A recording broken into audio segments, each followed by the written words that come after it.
हाय, मैं Padma, senior wellness coach, life transformation club.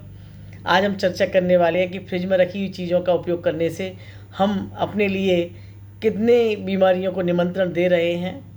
सबसे पहला मैं बताना चाहूँगी कि जब हम फ्रिज में रखी हुई चीज़ का उपयोग करते हैं तो हमें अपनी कैलोरी इंटेक का ही पता नहीं होता, क्योंकि पहले जब हम लेते हैं तो रात के खाने को हम निपटाने की कोशिश करते हैं, उसे किसी भी तरह से या तो मिला के किसी में बनाना, किसी ऐसे करना, तो मतलब क्या होता है, उसका टेस्ट चेंज करने के लिए हम कुछ ना कुछ तला भुना बनाते हैं, तो वो निश्चित तौर पर हमारे लिए ज़्यादा ऑयली हो जाता है। दूसरा, जब उसको खाते हैं साथ में हम कुछ नया जो बनता है उसको भी खाते हैं, तो उससे क्या होता है, ज़्यादातर हम ब्रेकफास्ट में ही ऐसा करते हैं कि ब्रेकफास्ट में रात के खाने का उपयोग कर लेते हैं, तो तब हमारा कैलोरी इंटेक बहुत बढ़ जाता है। हम नहीं जानते हैं कि ऐसा करने से हमारे साथ क्या परिणाम आ। दूसरी, और इसके सब खाने से हम निमंत्रण देते हैं मोटापे को।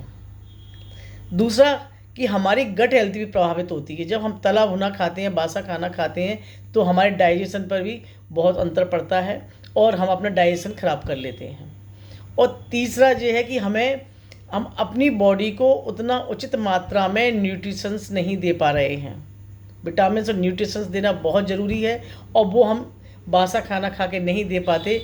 और फ्रिज में रखा हुआ जो खाना होता है, निश्चित तौर पर उसका जब जितने टाइम उसमें रखा होता है उसके कारण उसके जो न्यूट्रिशन वैल्यू वो कम हो जाती है।